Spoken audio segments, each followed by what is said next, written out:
My name is Zoe Clark. I am Senior Self-Management Programme Officer here at NASS, so I run these sessions. I'm also a healthcare professional and I've had Axial SpA myself for over 10 years now. So this session in particular is one close to my heart because I know it's quite a tricky subject. So today I'm going to be talking all about how we talk to our friends and our family about our condition and the way that it impacts us. It's a very individual topic and obviously everyone's situation is different. So that's why it'd be really great if you get involved in the comments with your experiences, your suggestions, and towards the end, if there's a tip that I haven't shared that you think that would be useful for our community, please do pop it in there. And if you're watching on catch up, similarly, please do pop any suggestions and tips in there. So as always, the video will be available afterwards, so you can watch back on Facebook, on our YouTube channel, and we'll also put it on our My AS, My Life webpage, where you can catch up on all of our previous Facebook Lives as well. So for this session, I'll be talking specifically about speaking to friends and family about the condition. We have run a previous session, which I'll put a link in the comments to afterwards, all about speaking to or sort of dealing with your axial SpA at work. So that included speaking to colleagues and employers as well. It would be a really long session if I try and combine speaking with employers, colleagues, friends and family in one go. So we've separated out for that reason. I'm going to check everything's all signed up, and I'm going to pop a comment in the comments so that you can see that pop up, and that's got some links that I'll be referring to through the session as well. So bear with me while I just add that.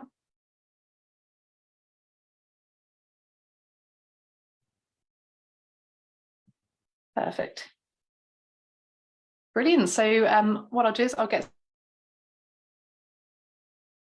started. As I said, do get involved in the comments as I'm chatting, and I'll keep an eye on those as I go through, and then we'll have time at the end to answer any questions as well.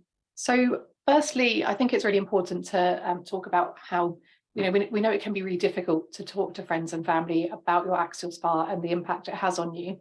And there can be a number of different reasons for this. So although axial SpA is a fairly common condition, it affects 1 in 200 adults in the UK, it's still fairly unknown to the general public. So it can be quite difficult that anytime we say to someone, oh, I have a condition called axial SpA, often you're met with a blank stare, sorry. So you have to then start explaining what the condition is, how it impacts you, and that can be quite overwhelming at times.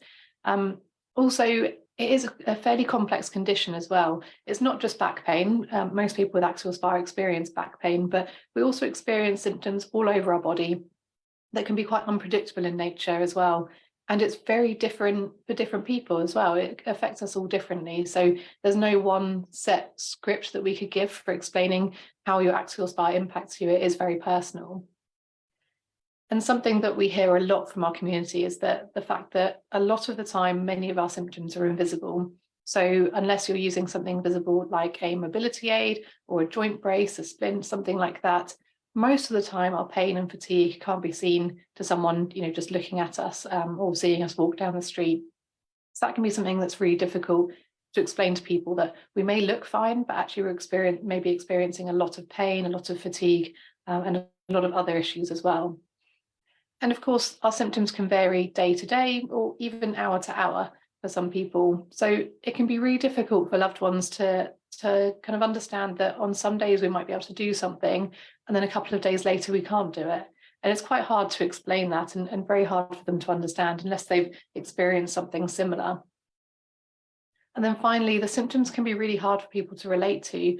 Again, unless they've experienced something similar, the majority of people will have only had a short-term illness or injury. So it's really hard for them to relate to kind of the daily impact of our symptoms, our pain, our fatigue every day, to a varying degree, but going on for a long period of time, a number of years. Unless someone's had chronic fatigue from, after a virus or something like that, it's very difficult for them to really understand. So I'm hoping that today I'm going to share some tips with you that are going to help you have these conversations, because when other people do understand to some degree, it can really help in terms of them offering you practical support. So for example, on flare days, there might be particular things that you need support with. So the more someone understands, the more they're going to be able to then offer that practical support, but also the emotional support as well. Once someone understands the condition, how it impacts you, it can be a little bit easier for them to then give you the right emotional support at the right time.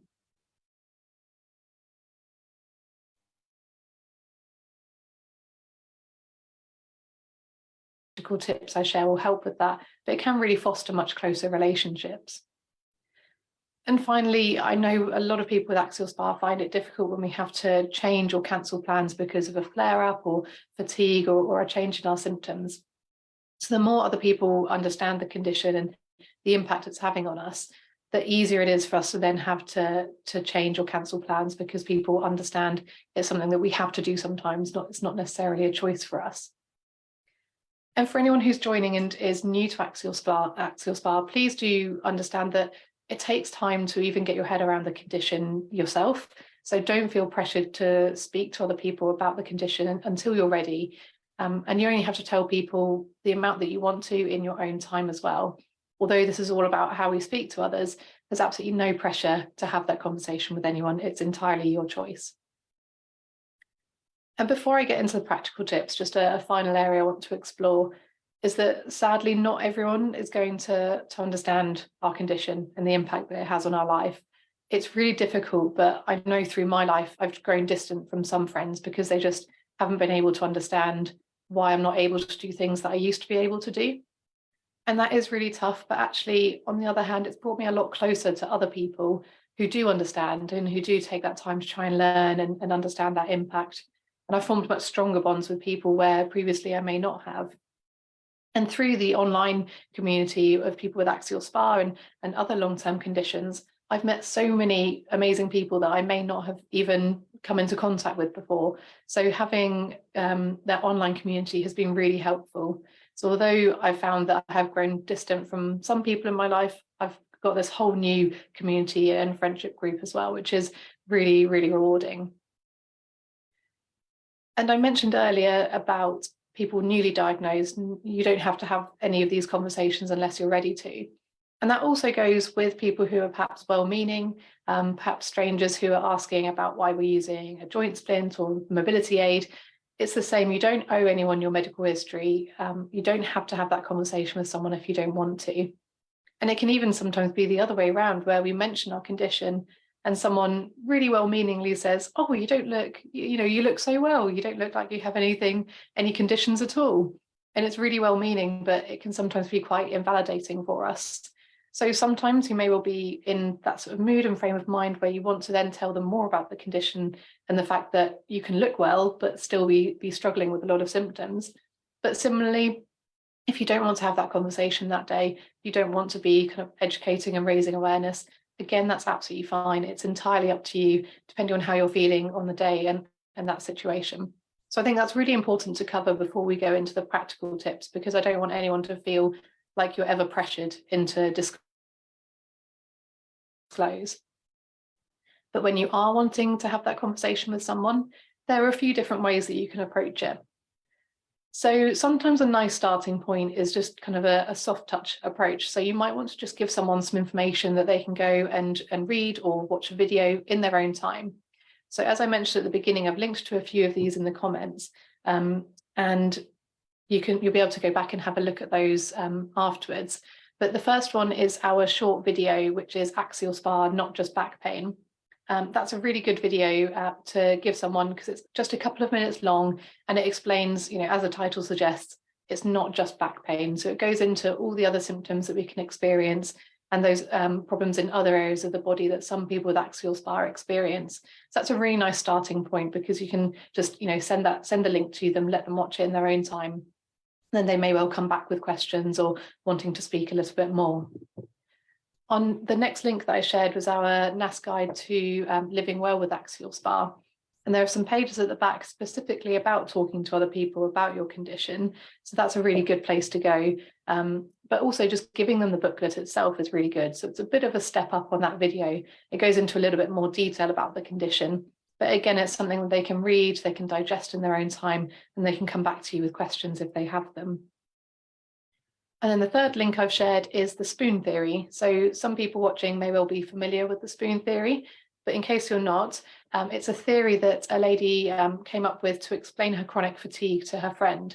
So she essentially came up with this analogy that people without a condition that causes chronic fatigue have unlimited energy in a day, Whereas someone with a condition that causes chronic fatigue, they only have a certain amount of energy in a day. And she represented that with a spoon being a unit of energy. So you have a bunch of spoons at the beginning of the day. Each time you do something, you're giving away one of your spoons, and you may well get to the end of the day and still want to do things but have run out of spoons. That's a really good analogy to explain that we don't necessarily have that limitless energy like a lot of people have. And actually, it's quite interesting that we've almost formed this kind of online community, the Spoonies. So lots of people with all different conditions, but who experience that chronic fatigue, and it has become a real community around that as well, which is lovely, a really good support. So they're really nice places to start when you're wanting to start talking to someone, just to give them that information to begin with. But if you are wanting to have, you know, a face-to-face conversation or over the phone with someone, then it can be really helpful just to say in advance that that's what you want to do, just to give them a little bit of notice.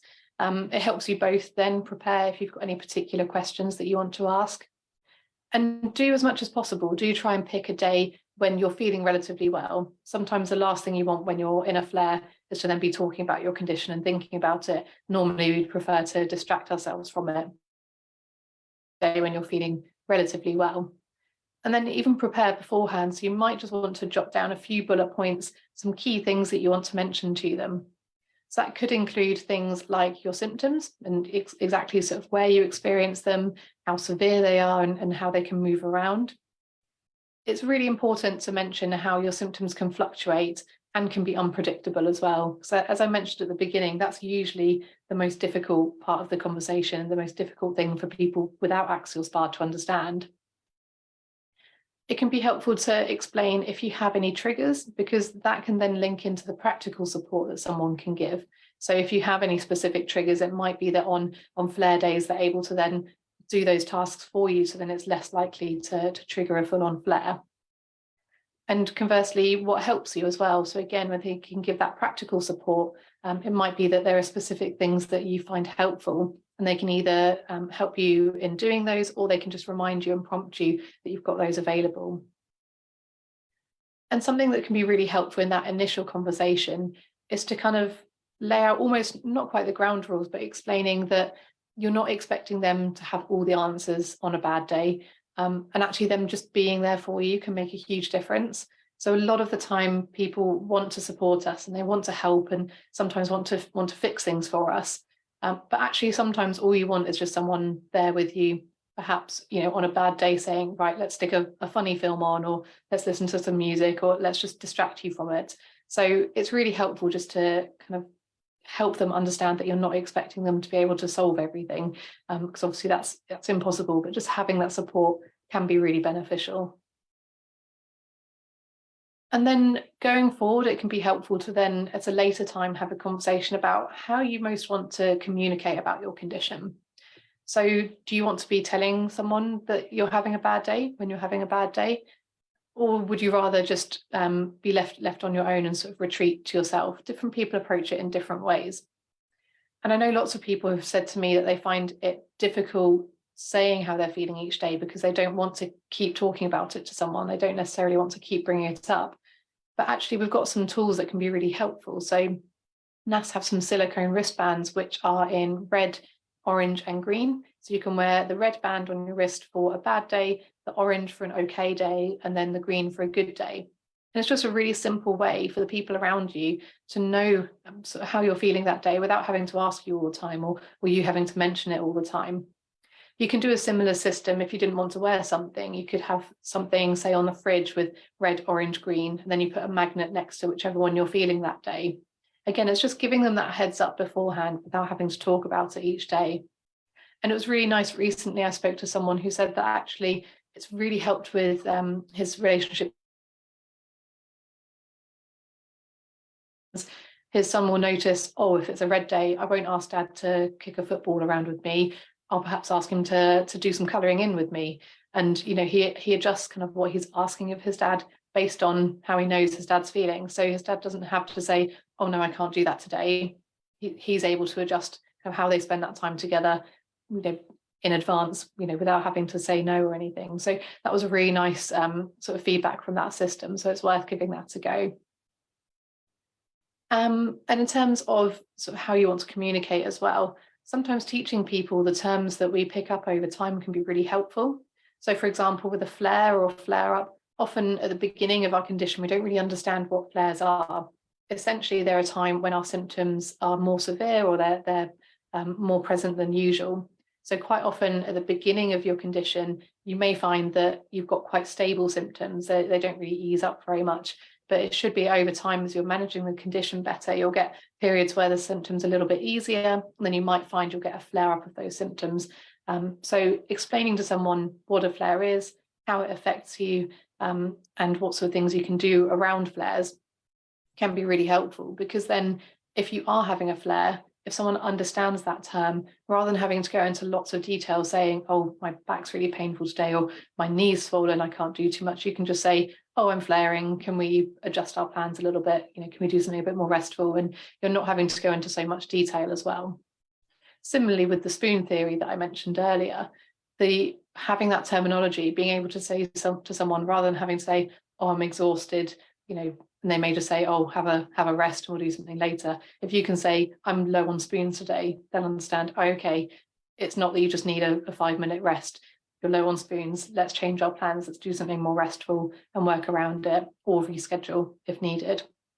So having that terminology that you're all familiar with can really help those conversations. And also it can be difficult for loved ones to know kind of what they can ask and what they shouldn't ask. So fairly early on, it could be helpful just to sort of suggest the types of things that you're happy to talk about, and perhaps when you'd like to talk about them. So, would you prefer they waited for a good day or an okay day before broaching that conversation? And if there's anything you don't want to talk about for a period of time, just making that clear from the out, just it makes it a little bit smoother then. And I know lots of us experience lots of well-meaning advice, sometimes unsolicited medical advice. And again, it comes from a really good place where people just want to help. They want to be able to make things easier for us. But if you're the kind of person who, would happily ask for help, but wouldn't want that kind of unsolicited advice, again, having that conversation quite upfront can be really helpful, because then you don't get into the situation where someone's trying to offer you lots of things to help and you're having to say no to that. If you set up that expectation at the beginning that, if you want some suggestions, you'll ask for them, that can be really helpful as well. And similarly, we do hear a lot about people approaching kind of positive thinking in very different ways. So obviously having a positive mindset can be really helpful. And I know it can be really difficult in times of flare or times when your symptoms are really bad. But what can sometimes happen is some people can kind of shift into too much positivity and almost into toxic positivity.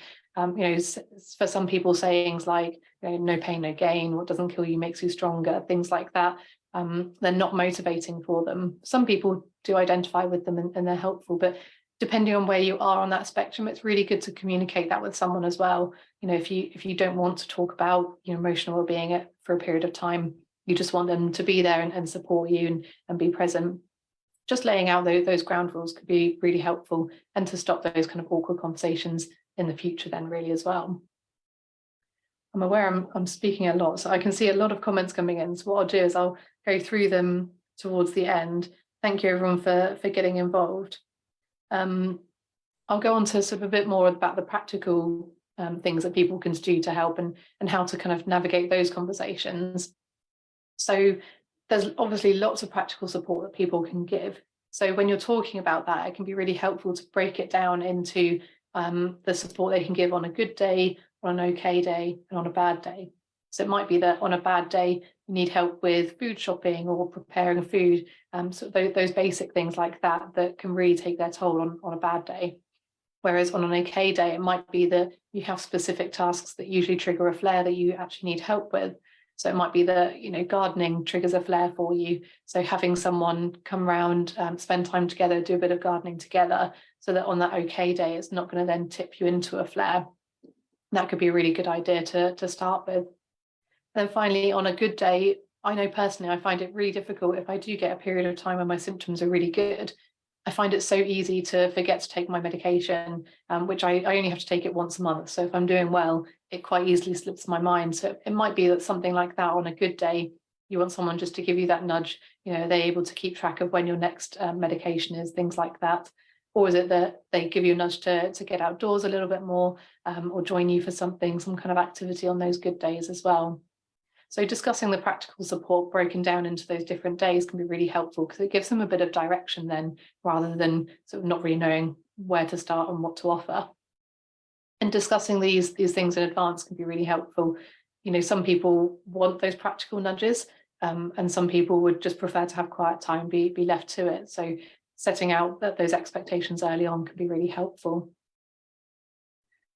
Now, I mentioned earlier that having people understand our condition and the impact it has on us makes it a bit easier if we do have to change our plans or cancel them.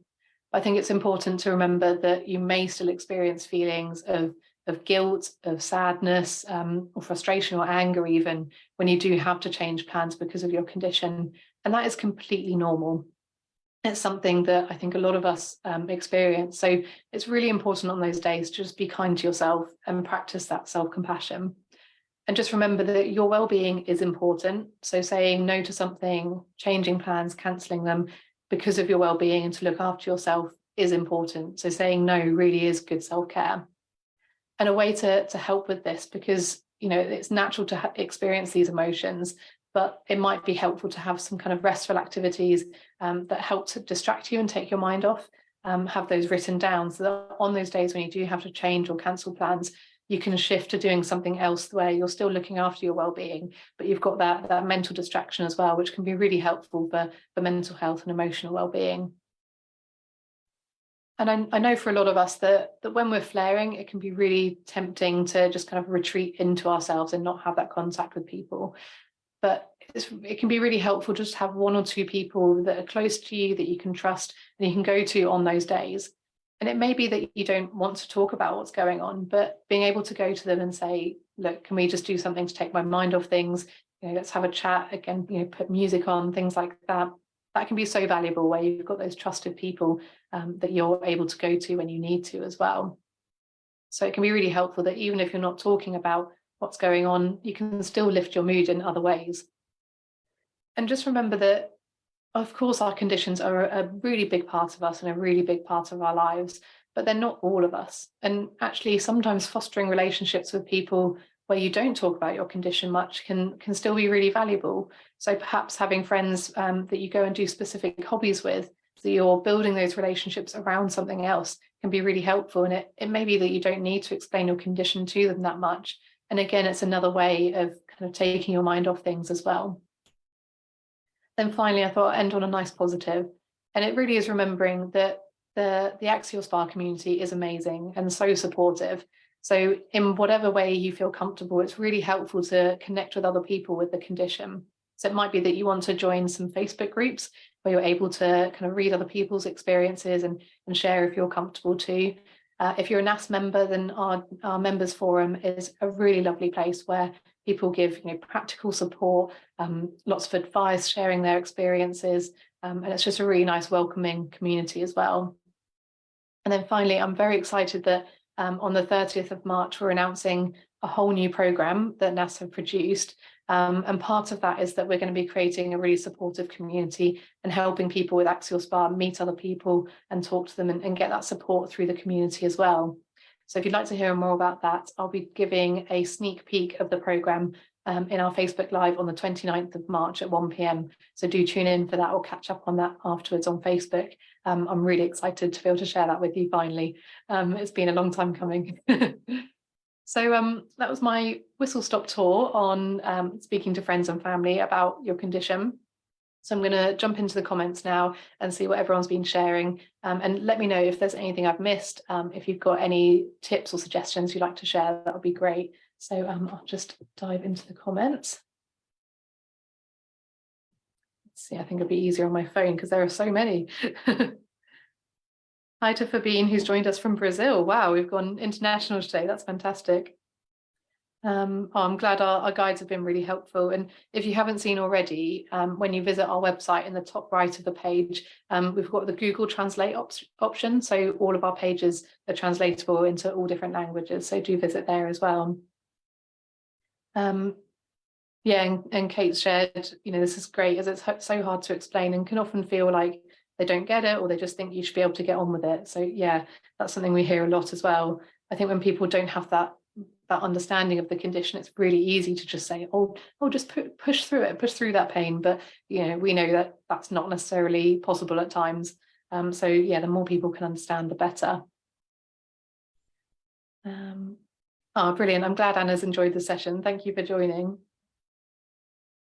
Yeah, and absolutely, as Fabien said, sort of feeling pressured to tell our parents about the condition, but not really thinking they'll be able to understand it. And that's it, only tell people when you feel comfortable, and when it's going to be beneficial for you. So don't ever feel pressured to tell someone about your condition, or even if you tell them about it and they're asking questions you don't feel comfortable answering, again, that's something that you can say you're not feeling comfortable in answering as well. Don't ever feel pressured to as well. Oh, brilliant. And Jane said, yeah, she's going to show her friends the videos. That's great. Fantastic. Gosh, there's lots of comments. Yeah, so Fabine's asked if the symptoms keep appearing even with biologic therapy. So some people do find that with the right medication and the right exercise, that their symptoms really do almost disappear. But a lot of people do find that even with the treatment that's right for them, they do occasionally get flare-ups. The thing is that flare-ups is quite difficult to predict kind of how someone will experience them, because they're different for everyone and they change over time as well. So a lot of people do find that when they find the right medication, that then enables them to get more active, and they start finding that things are triggered less frequently and they're not as severe when they are triggered for a flare-up. So it's very individual, really, and it's something that you just kind of find over time. When you start a new medication, you find kind of what the effect is going to be for you. But I would say that if you're on a new treatment and you've gone past that point, usually it takes a few months to kind of kick in fully, so you can assess how it's helping. If you find you're still getting really frequent flares or very severe flares, or you're struggling to manage them, then do speak to your healthcare team just to make sure that that's the right treatment plan for you. They might have other suggestions of things they can do. And yeah, absolutely. Kate's asked about communicating with work as well. So if your day is a good or a bad one. So some people have used the bands at work that they've found really helpful. Other people have even had just like a note on their desk or something like that. But it's very individual. It depends on how you're working. And I know for a lot of people who are working remotely, it can be quite tricky to be able to communicate with people compared to if you're in an office or somewhere where you see people face to face. So any suggestions, please do pop that in the comments. Yeah, and Alexis, thank you for sharing that. She's got a tailored adjustment agreement at work. So she's having a bad day, she emails her manager just to say she's not firing on all cylinders. So that's a really supportive workplace. That's great. And if anyone's looking for sort of any advice on work, I'll share the link to our video that we shared previously. But also you can always give our helpline a call as well, because obviously everyone's work situations are so different. So the advice that we can give are quite different. But with Axial SpA, it is a long-term condition. So in the UK, most people are covered by the Equality Act. So you should be able to have reasonable adjustments to help you work. Oh, that's great. Kate's recently started physio and hydrotherapy with her local NASS group, and that's great. That's lovely to hear. Let us know which one that is. It'd be nice to pass on that lovely feedback. Oh, brilliant. And Anya didn't know about the forum, so I'm glad you now know about the forum, and do give that a visit, because there's lots often going on in there. Brilliant. So I think I've caught up on all the questions and comments. I'm hoping I've not missed any of them. Sometimes they're quite hard to spot when I'm live, and then I find more afterwards. So I'll go through when I finish the live to answer anything else. But yeah, pop any more questions in there as I'm finishing up. Oh, so it's the Leeds group that Kate goes to, so that's fantastic to hear. If you are looking at any local branches, or sort of understanding what's local to you, then if you head to our website and look in your area section, you can put your postcode in and it will show you the nearest branches. And then we've also got a few branches doing online sessions as well. I think the busiest one is NASS Bristol, and they welcome people from across the UK as well. You don't have to be local to Bristol for that. That's brilliant. Well, thank you so much, everyone, for getting involved. And if it's helpful, share this video with friends and family. That can be really helpful, even before you then have that conversation with them.